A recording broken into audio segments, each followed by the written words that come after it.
জীবনে এমন কিছু মুহূর্ত তো আসেই, তাই না? যখন মনে হয় সময়টা যেন থমকে গেছে।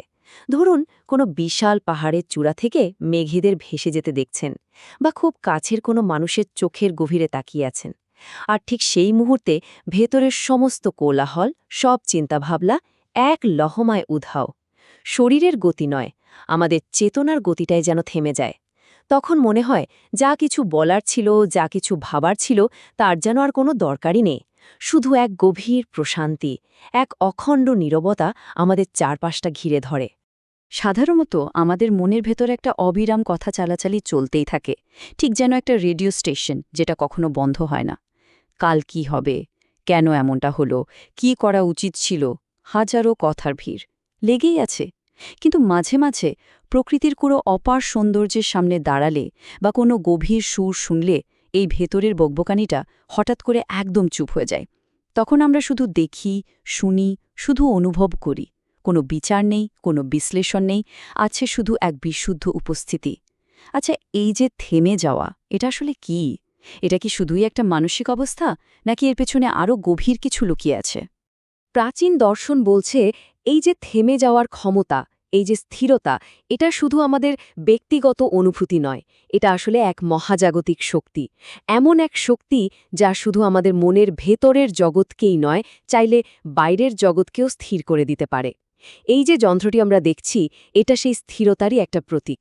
এটা বোঝায় যে সৃষ্টির সমস্ত গতির পেছনেও একটা গভীর স্থিতি আছে, একটা অটল কেন্দ্রবিন্দু আছে। আর সেই কেন্দ্রের সঙ্গে সংযোগ স্থাপন করার মধ্যেই লুকিয়ে আছে আসল শক্তি। আজ আমরা এই রহস্যময় শক্তিটাকেই একটু তলিয়ে দেখতে চলেছি। এই শক্তি আসলে কি, এর উৎসটা কোথায়, আর সবচেয়ে বড় প্রশ্ন হলো, আমাদের জীবনের এই যে অবিরাম দ্বন্দ্ব, বিভ্রান্তি আর মানসিক কোলাহল, এগুলোকে শান্ত করার জন্য এই স্থিরতা কি সত্যিই একটা চাবিকাঠি হতে পারে? চলুন এই যাত্রায় আরও গভীরে প্রবেশ করা যাক এবং এই বিস্ময়কর শক্তির বিভিন্ন স্তরকে এক এক করে উন্মোচন করার চেষ্টা করা যাক। এই যে স্থিরতার কথা আমরা বলছি, এটা কিন্তু কোনো কাল্পনিক ধারণা নয়। এটা আমাদের প্রতিদিনের জীবনের সঙ্গে ওতপ্রোতভাবে জড়িয়ে আছে। একবার ভেবে দেখুন তো, আমাদের জীবনটা ঠিক কেমন? বাইরে তথ্যের বিস্ফোরণ, কাজের চাপ, সামাজিক প্রত্যাশা, সম্পর্কের নানা জটিলতা। আর ভেতরে ভেতরে চলছে অনুশোচনা, দুশ্চিন্তা, ভবিষ্যতের ভয়ে আর অতৃপ্ত ইচ্ছার এক নিরন্তর স্রোত। এই বাইরের আর ভেতরের কোলাহল মিলেমিশে আমাদের এমন এক অবস্থায় রাখে, যেখানে আমরা নিজেদের কাছ থেকেই যেন হারিয়ে যাই। আমরা ছুটতে থাকি, কিন্তু কোথায় পৌঁছাতে চাই সেটাই ভুলে যাই। ভারতীয় তন্ত্র এবং দর্শনে এই স্থির করে দেওয়ার শক্তিকে একটি জীবন্ত রূপ দেওয়া হয়েছে। তিনি হলেন দেবী ববলামুখী। তাকে বলা হয় স্তম্ভন শক্তি, অর্থাৎ থামিয়ে দেওয়ার ক্ষমতা। তিনি হলেন সেই দিব্য শক্তি যিনি কোনো দ্বন্দ্বের সমাধান সংঘাত বা আক্রমণের মাধ্যমে করেন না। তিনি এক অমোঘ অকাট্য নীরবতা তৈরি করেন, যার সামনে সমস্ত গতি, সমস্ত আগ্রাসন, সমস্ত কোলাহল থেমে যেতে বাধ্য হয়। তাঁর শক্তি হল অনেকটা একটা চূড়ান্ত বিরতি বা পজ বাটনের মতো, যা সবকিছুকে এক মুহূর্তে স্থির করে দেয়। তার নামের মধ্যেই কিন্তু তার শক্তির গভীর রহস্যটা লুকিয়ে আছে।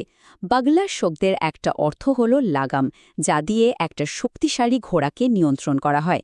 খেয়াল করে দেখুন, ঘোড়াটিকে আঘাত করে বা দুর্বল করে নয়, বরং তার শক্তিকে সঠিক দিকে চালিত করার জন্যই লাগাম ব্যবহার করা হয়।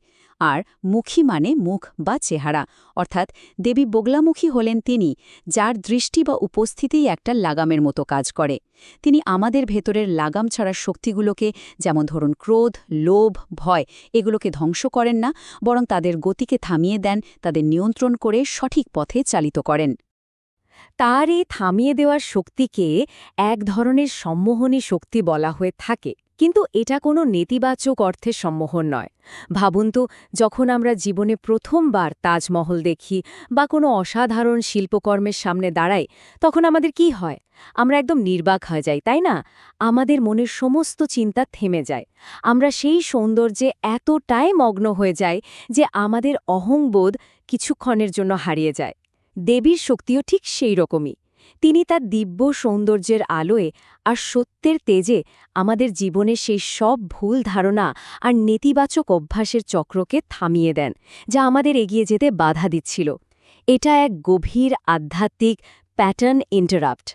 চলুন এবার তার শক্তির প্রথম এবং প্রধান স্তরটিকে আরও একটু কাছ থেকে দেখি। এই শক্তি হল স্তম্ভন। স্তম্ভন মানে শুধু থামানো নয়, এর অর্থ হল কোনো কিছুর গতিকে পুরোপুরি স্তব্ধ করে দেওয়া, তাকে যেন অবশ করে দেওয়া। এটাই তার কাজের মূল ভিত্তি। বাহ্যিকভাবে এই শক্তি তাদের গতিকে রোধ করে যারা অন্যের ক্ষতি করতে চায় বা পৃথিবীতে অশান্তি সৃষ্টি করে।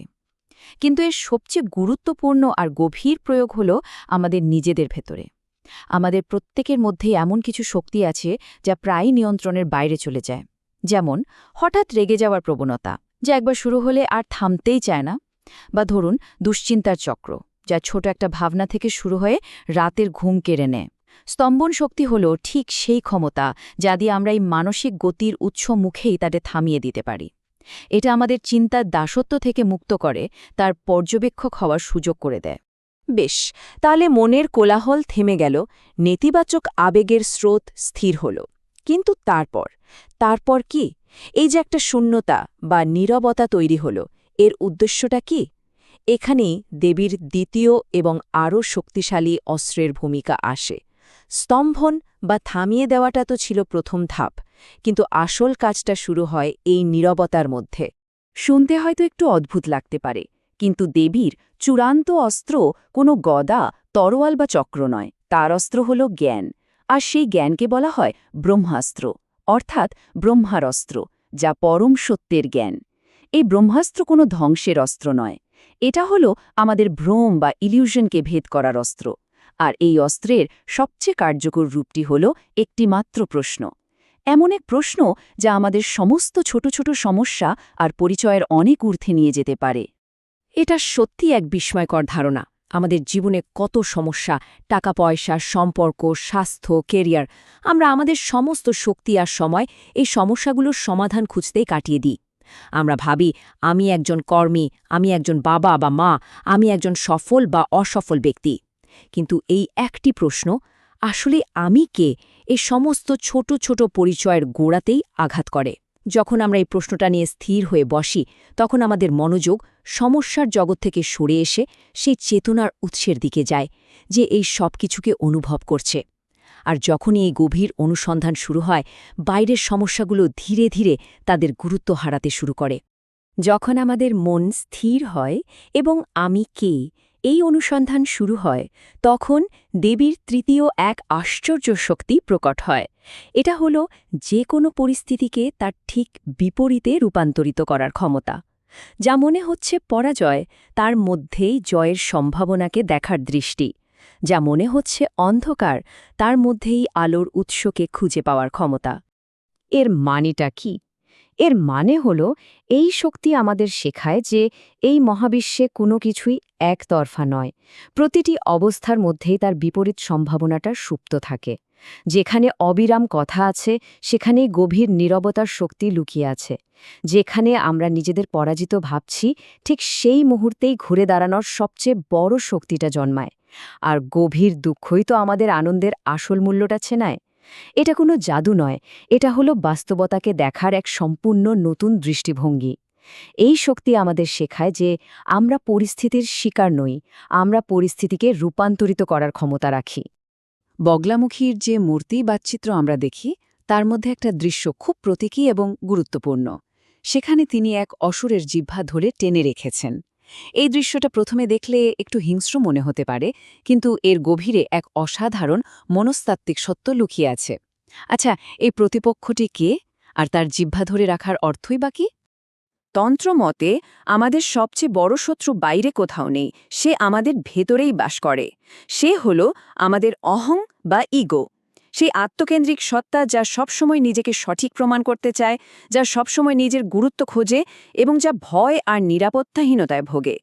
আর এই অহঙ্গের প্রধান অস্ত্র হল তার জিহ্বা, অর্থাৎ আমাদের কথা। পরচর্চা, অন্যের বিচার করা, কঠোর কথা বলা, নিজের সম্পর্কে নেতিবাচক কথা বলা আর মনের ভেতরে অবিরাম বকবক করা, এই সবই তো সেই অহঙ্গের জিহ্বার কাজ, যা আমাদের জীবনে বেশিরভাগ দ্বন্দ্ব আর অশান্তি তৈরি করে। যখন দেবী বগলামুখী সেই জিহ্বাটাকে টেনে ধরেন, তার আসল অর্থ হল তিনি আমাদের অহংয়ের গল্প বলার ক্ষমতাটাকেই থামিয়ে দেন। আমাদের মনের ভেতরে যে অবিরাম আত্মসমালোচনা বা অন্যের প্রতি অভিযোগের ধারা চলতে থাকে তাকে তিনি স্তব্ধ করে দেন। আর যেই মুহূর্তেই ভেতরের বাচালতা থেমে যায়, আমরা অহংয়ের তৈরি করা ছোট গল্পের জগৎ থেকে বেরিয়ে আসি। আমরা বুঝতে পারি যে আমরা আমাদের রাগ, দুঃখ বা ভয়ের গল্পের চেয়ে অনেক বড় কিছু। এই নীরবতাই আমাদের আসল পরিচয়ের দরজাটা খুলে দেয়। তাহলে এই গভীর দর্শনকে আমরা আমাদের জীবনে কিভাবে কাজে লাগাতে পারি? এর জন্য কোনো জটিল আচারের প্রয়োজন নেই। এর অনুশীলন খুব সহজ এবং অন্তর্মুখী। প্রথম ধাপ, থামুন। যখনই মনে কোনো শক্তিশালী আবেগ বা চিন্তার ঝড় ওঠে, তার সঙ্গে ভেসে না গিয়ে এক মুহূর্তের জন্য থামুন। শুধু দেখুন কি হচ্ছে আপনার ভেতরে, একজন দূরে থেকে দেখা দর্শকের মতো। দ্বিতীয় ধাপ, প্রশ্ন করুন। সেই মুহূর্তে নিজেকে জিজ্ঞাসা করুন, কে এই রাগটা অনুভব করছে? আমি কি এই রাগ, নাকি আমি তাকে দেখছি? এই প্রশ্নটি অহংয়ের সঙ্গে একটা দূরত্ব তৈরি করে দেবে। আর তৃতীয় এবং শেষ ধাপ, বিশ্রাম নিন। নিজের আসল স্বরূপে বিশ্রাম নিন। সেই শান্ত নীরব সাক্ষী সত্তায় ফিরে আসুন, যা সবকিছুর পেছনে অপরিবর্তিত থাকে। এটাই বগলামুখীর আসল উপাসনা। তাহলে এতক্ষণের এই আলোচনায় আমরা কোথায় এসে পৌঁছালাম? আমরা বুঝতে পারলাম যে দেবীর যে সম্মোহনী বা অবশ করে দেওয়ার শক্তির কথা বলা হয়, তা আসলে আধ্যাত্মিক জ্ঞানেরই শক্তি। আমরা সবাই বাইরের জগতের মোহ এবং নিজেদের চিন্তার জালে সম্মোহিত হয়ে আছি। এই জ্ঞান সেই সম্মোহন বা ট্রান্সকে ভেঙে দেয়। এটি আমাদের জাগিয়ে তোলে এবং দেখায় যে আমরা যা ভাবি আমরা তার থেকেও অনেক অনেক বেশি কিছু। সুতরাং তার সমস্ত শক্তির আসল অর্থ হল আত্মনিয়ন্ত্রণ এবং আত্মজ্ঞান অর্জন করা।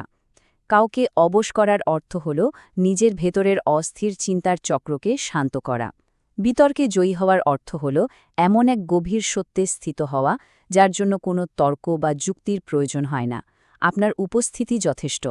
আর শত্রুকে পরাজিত করার আসল অর্থ হল নিজের ভেতরের সেই অহংকে জয় করা যা বাইরের জগতে শত্রু তৈরি করে এবং দ্বন্দ্বকে আমন্ত্রণ জানায়। আমরা এমন এক সময়ে বাস করছি যেখানে সবকিছু খুব দ্রুত সাফল্য, দ্রুত যোগাযোগ, দ্রুত বিনোদন। আমরা গতিকে পূজা করি। আমরা ভাবি যে যত বেশি দৌড়াচ্ছে সে তত বেশি সফল। কিন্তু এই প্রাচীন জ্ঞান আমাদের মনে করিয়ে দিচ্ছে, হয়তো আসল শক্তি গতির মধ্যে নেই। আসল শক্তি আছে থামার ক্ষমতার মধ্যে, স্থির হওয়ার ক্ষমতার মধ্যে। যেই নিজের ভেতরের কোলাহলকে থামাতে পারে, সেই আসলে বাইরের জগতের ঝড়কে নিয়ন্ত্রণ করার ক্ষমতা রাখে। আমরা বিজয় বলতে সাধারণত বুঝি অন্যকে হারানো, নিজের মতো প্রতিষ্ঠা করা বা সবচেয়ে জোরে আওয়াজ করা। কিন্তু হয়তো প্রকৃত বিজয় সম্পূর্ণ ভিন্ন কিছু। প্রকৃত বিজয় হল নিজের ভেতরে এমন একটা শান্ত, স্থির কেন্দ্র খুঁজে পাওয়া, যাকে বাইরের কোনো প্রশংসা বা সমালোচনা, সাফল্য বা ব্যর্থতা কোনো কিছু স্পর্শ করতে পারে না। এটাই ভেতরের সে অটল দুর্গ, যেখান থেকে কোনো শক্তি কাউকে সরাতে পারবে না। এই আলোচনা শেষ করার আগে একটি প্রশ্ন রেখে যেতে চাই। এই যে পৃথিবী, যা কখনো থামে না, এই যে জীবনের দৌড়, যা আমাদের প্রায় ক্লান্ত করে দেয়, এর মাঝে যদি আমরা প্রতিদিন কিছুটা সময়ের জন্য থামার সাহস করি, একটা সচেতন, পবিত্র বিরতি নিই, তাহলে সেই নীরবতার গভীরে আমরা নিজেদের সম্পর্কে, এই জীবন সম্পর্কে কি নতুন সত্য আবিষ্কার করতে পারি। উত্তরটা হয়তো সেই নীরবতার মধ্যেই অপেক্ষা করছে।